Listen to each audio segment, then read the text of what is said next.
Sahabat Banua semuanya, kalau kita cermati di media sosial serta di tayangan-tayangan YouTube dan beberapa video yang disebar oleh rekan-rekan kita dari pendidikan, itu sepertinya gerakan untuk mengadakan PPG untuk tahun ini itu sudah fix dan pasti dilaksanakan. Karena sudah ada MOU kerjasama dari Kemendikbud dengan perguruan tinggi yang ditunjuk untuk pelaksanaan PPG tersebut. Kemudian segala macam peraturannya sudah dibikin, bahkan sudah diedarkan ke daerah. Nah, jadi dari sisi tuntutan-tuntutan yang digulirkan oleh guru non sertifikasi itu kelihatannya setidaknya untuk tahun ini itu belum diperhatikan oleh pemerintah. Artinya PPG tetap berjalan seperti tahun sebelumnya dan pesertanya pun juga tetap peraturannya seperti biasa, hanya ada beberapa pembedaan. Dikatakan di dalam edaran kementerian itu bahwa ada beberapa kategori yang mendapatkan keistimewaan. Misalnya untuk guru penggerak.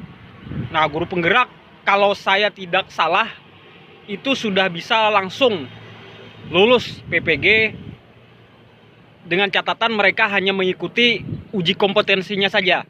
Artinya mereka tidak mengikuti perkuliahannya, mereka sudah mendapatkan keistimewaan. Jadi dari sana sudah bisa dipastikan orang-orang yang masuk di dalam guru penggerak mendapatkan nilai plus.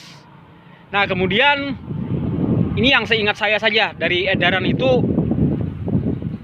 ada lagi yang mendapat kekhususan adalah mereka-mereka yang sudah lama mengajar, masa mengajarnya itu sudah paling lama, itu yang nanti akan diprioritaskan. Kemudian usianya paling tua. Namun dari situ saya melihat bahwa ini masih jadi tanda tanya, apakah ini semacam pasal karet yang nanti bisa diutak-atik lagi oleh pemerintah? Jangan-jangan ini hanya dalih saja untuk tetap memperpanjang antrian PPG ini, karena saya melihat bahwa syarat tadi itu masih ada ujungnya. Ujungnya itu adalah yang paling lama masa jabatannya, paling tua, dan paling tinggi nilainya. Nah, dari sana kan skor-skor itu nantinya bisa ditotal. Jadi orang bisa mengeluarkan alasan, misalnya kenapa bapak ini nggak lulus padahal dia sudah lama mengajar, sudah usianya sudah lanjut, kenapa nggak lulus? Karena dia bermasalah dengan nilainya, misalnya seperti itu. Nah, itulah pasal-pasal karet, pasal-pasal abu-abu yang masih saya curigai. Jangan-jangan ini akal-akalan pemerintah juga untuk mengerem lajunya PPG ini, lajunya jumlah orang-orang yang masuk di dalam kuota tahun ini. Jadi kita merasa pesimis dalam hal ini, dalam peraturan PPG seperti ini, karena edaran-edaran itu biasanya hanya semacam formalitas. Biasalah, negara Indonesia adalah negara gudangnya formalitas, orang-orang birokrasinya yang menyukai serba formalitas, yang biasanya cuma kulit saja untuk menyenangkan orang-orang yang elit-elitnya lah.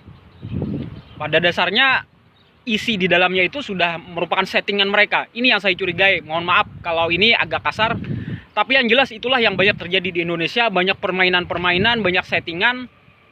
Negara kita yang penuh dengan drama seperti ini, sehingga kita tetap menyerukan tuntutan bahwa pemutihan sertifikasi jika pun tidak berhasil untuk tahun 2023 ini, tahun 2024 dan seterusnya ini udah harus berhasil kita gulirkan, dan format PPG diperbaiki khusus untuk guru-guru baru nantinya.